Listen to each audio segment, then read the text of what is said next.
Kashmir files मैंने भी देखी है, उन पंडितों से मेरी भी हमदर्दी जुड़ी है, मैं खुद भी एक पंडित हूं। अगर एक मुसलमान किसी हिंदू के साथ गलत करता है तो क्या पूरी कौम पर सवाल उठाना सही है? क्या इस्लाम को टेररिस्ट से कंपेयर करना सही है? क्या इस्लामी फोबिया जैसी बातें करना सही है? अरे हम तो ऐसे देश में रहते हैं जहां पर हर धर्म हम कहते हैं बराबर है। क्यों बार बार हम ये भूल जाते हैं कि हम किसी एक धर्म पर ऐसे आरोप कैसे लगा सकते हैं? जिन कश्मीरी पंडितों के साथ ऐसा हुआ, क्या आप उनके बीच, आप में से कई लोग गए, कोई भी इंसान वहां गया है? क्या आप उन पंडितों से मिले हैं? मैं भी नहीं मिली हूं। जो फिल्म मैंने देखी मुझे भी बुरा लगा, लेकिन मेरी मानसिकता ऐसी नहीं है कि अगर वो फिल्म मैंने देखी है तो मैं सोशल मीडिया पर ये टैगलाइन चलाऊं कि इस्लाम एक टेररिज्म है, इस्लाम फोबिया है। ऐसी बातें शायद मेरे दिमाग में नहीं आती हैं और आप लोगों के दिमाग में भी नहीं आनी चाहिए। भाजपा के वो अंधभक्त, मैं खुले तौर पर कह रही हूं अंधभक्त, क्योंकि शायद उन्होंने भाजपा की अंधभक्ति का ऐसा पट्टा अपनी आंखों पे बांध रखा है जिन्हें सच्चाई शायद दिखती ही नहीं है। जिस वक्त पीके और बजरंगी भाईजान जैसी फिल्मों का विरोध किया जाता है, जो फिल्म हिंदू मुस्लिम को साथ दिखाता है, जो किसी एक धर्म को टारगेट नहीं करता, उस पर हिंदूवादी लोग विरोध करने लगते हैं। आमिर खान, सलमान खान, शाहरुख खान को बॉयकॉट करने की बातें करते हैं। क्या वो इस देश के नागरिक नहीं हैं? क्या वो इस देश के लोग नहीं हैं? जब हिंदू को टेररिज्म से कंपेयर किया जाता है, तब ये लोग विरोध करने लगते हैं। तब ये लोग ये कहने लगते हैं कि हमारे हिंदुत्व पर सवाल उठाया गया है, हमारा हिंदू धर्म सबसे बड़ा है। सबसे बड़ा है धर्म, केवल आपका धर्म सबसे बड़ा नहीं है, हर धर्म बड़ा है, हर वो लोग बड़े हैं जो इस देश के नागरिक हैं। अगर फिल्में बनानी है तो बनाइए ना गोधरा कांड पे, अगर फिल्में बनानी है तो बनाइए गुजरात पे, गुजरात दंगों पर क्यों नहीं फिल्में बनाई गई? आज जो लोग कश्मीर फाइल्स का इतना सपोर्ट कर रहे हैं, वो ये भूल गए क्या कि जब गुजरात दंगों पर प्रजानिया जैसी मूवी बनी थी तो लोगों ने उसको पूरी तरीके से बाइकआउट किया था। जो भाजपा के नेता अपने स्टेट्स में कश्मीर फाइल्स को टैक्स फ्री करने की बातें कर रहे हैं, प्रजानिया के वक्त कहां थे? उस वक्त तो वो टैक्स फ्री तो छोड़िए, उसको सिनेमा थिएटर में रिलीज तक नहीं करने दिया गया, क्योंकि शायद उसमें तमाम तथ्य सही थे, उसमें वो बातें सही थी। प्रधानमंत्री नरेंद्र मोदी ने कल अपने संसदीय बैठक में ये कहा कि कई लोग ऐसे हैं जिन्हें मिर्ची लग रही है, जो कश्मीर फाइल से सच्चाई सामने आ रही है।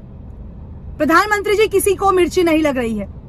जिस वक्त कश्मीर में पंडितों के साथ हमला हुआ, उस वक्त आपकी सरकार थी, सत्ता में आप थे, गोधरा कांड में आपकी सरकार थी। पुलवामा पर आपने जांच क्यों नहीं करवाई? पुलवामा पर आपने क्यों नहीं फिल्म बनाया? उसकी जांच अब तक क्यों नहीं हुई है? क्यों? क्योंकि सत्ता में आप बैठे हैं ना, और आप पर तो सवाल उठाना वैसे ही देश विरोधी हो जाता है। मैं आपको बताती हूं, मैंने उन लोगों के ट्वीट्स पढ़े हैं जो ये कह रहे हैं कि जो लोग कश्मीर फाइल्स के अगेंस्ट हैं, उन्हें ये देश छोड़ देना चाहिए, उन्हें आतंकवादी घोषित कर देना चाहिए। अरे मैं हूं कश्मीर फाइल्स के अगेंस्ट, मुझे डालो जेल में। सच के खिलाफ आवाज उठाना क्यों इस देश में गलत हो जाता है? कश्मीर फाइल्स को वो लोग सच मान रहे हैं जिन्होंने शायद कश्मीरी पंडितों के बारे में कभी कुछ ना सुना होगा, ना पढ़ा होगा, ना उनके बारे में जानने की कोशिश की होगी। थिएटर से निकलकर जय श्री राम के नारे लगाना, भड़काव बयान देना, मैं नहीं कहती जय श्री राम के नारे लगाना गलत है, लगाइए, खूब लगाइए, पर बार बार एक धर्म को क्यों टारगेट करते हैं आप लोग? मेरा सवाल भाजपा से बहुत सीधा है।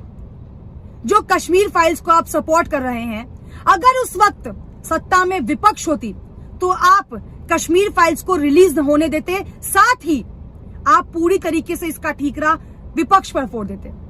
अगर आप कश्मीर फाइल्स को इतना ही सपोर्ट दे रहे हैं तो सपोर्ट करिए ना इस बात को कि आपकी सरकार सत्ता में थी, क्यों नहीं बचाया गया उन पंडितों को? क्यों पुलवामा अटैक की अब तक जांच नहीं हुई है? क्यों गोधरा कांड, क्यों गुजरात दंगों पर फिल्म नहीं बनती है? और क्यों पीके और बजरंगी भाईजान जैसी मूवीज का बॉयकॉट किया जाता है? आप आपने केवल वो वीडियोस देखी है जहां पर आपने देखा होगा कि लोग जय श्री राम के नारे लगा रहे हैं, रो रहे हैं? क्या आपने वो वीडियो देखा है जहां पर एक महिला ये कहती हुई नजर आ रही है कि मुस्लिमों के साथ भी वहां बुरा हुआ, उन मुस्लिम बच्चों का क्या आपने ये सोचा कि क्या पता उस मंजर में उस बच्चे के साथ, उस मुस्लिम बच्चे के साथ भी कुछ ना कुछ हुआ हो? अरे आप लोगों का दिल क्या केवल हिंदुओं के लिए रोता है? क्या मुस्लिम इंसान नहीं होता? और कौन से भगवान की आप बात करते हैं और कौन से भगवत गीता में ये लिखा है कि मुस्लिमों को नीचा दिखाओ, मुस्लिम टेररिस्ट है, ऐसे नारे लगाओ? हमने तो नहीं पढ़ा ये शायद, या हमें ये शिक्षा ना दी गई हो। आप लोगों ने किसी हाई स्कूल में पढ़ा हो, या आरएसएस की नीति फॉलो करने वाले लोगों को तो ये बिल्कुल लगता है कि मुस्लिमों को देश से निकाल देना चाहिए। मुस्लिमों को देश से निकाल देना चाहिए ना? क्यों फिर भाजपा के नेता चुनाव आते ही दरगाह चले जाते हैं? क्यों प्रधानमंत्री जीत के लिए अजमेर शरीफ तक मत्था टेकने जाते हैं? क्यों उस वक्त उन्हें केवल जीत की भूख होती है ना? कश्मीर फाइल्स अगर बनी है तो हम में से किसी को कोई दिक्कत नहीं है। हमें दिक्कत है तो बस उस चीज से जो लोग इस बात को बिल्कुल भ्रमित कर रहे हैं उन लोगों को कि इस्लाम एक टेररिस्ट है, इस्लामिक फोबिया जैसी बातें कर रहे हैं। मुझे नहीं पता ये वीडियो देखने के बाद आप लोग मुझे किस चीज से कंपेयर करेंगे, या आप लोग मुझे हिंदू विरोधी कहेंगे, मोदी विरोधी कहेंगे, तो मुझे शायद इन सब चीजों से कोई फर्क नहीं पड़ता है। अगर उन भाजपा के भक्तों से मेरा एक ही सवाल है जो आप कश्मीर फाइल्स को सपोर्ट कर रहे हैं, अगर उस वक्त कांग्रेस की सरकार होती तो आप कश्मीर फाइल्स को तो सपोर्ट करते ही, साथ में आप कांग्रेस को भी लपेटे में ले लेते और ना जाने विपक्ष पर कितने गंदे आरोप लगाते। उस वक्त भाजपा में थी तो भाजपा पर सवाल उठाइए ना, पूछिए ना भाजपा के नेताओं से कि कहां सो रहे थे उस वक्त जिस वक्त पंडितों के साथ ऐसी हरकतें हो रही थी। कहां थे आपके वो नेता जो हिंदुत्व की बातें करते हैं, हिंदू राष्ट्र की बातें करते हैं? अरे शर्म आनी चाहिए जो बार बार हिंदू मुस्लिम जैसी बातें करते हो। अगर मैं इस फिल्म के एक कलाकार की बात करूं, जो कि मैं आपको पहले कुछ बात बता दूं, अनुपम खेर की बात कर रही हूं मैं, जो 2012 से पहले तो कुछ ऐसे ट्वीट्स करते थे जहां वो सेक्युलरिज्म और ना जाने हिंदू मुस्लिम सिख ईसाई सब बराबर है ऐसी बातें किया करते थे।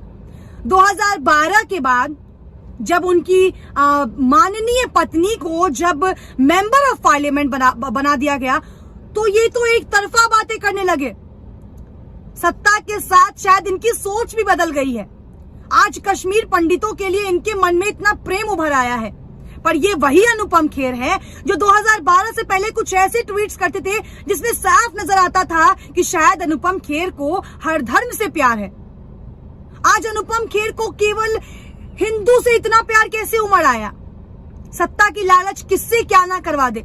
शायद अनुपम खेर भी उसी राह पर चल पड़े हैं।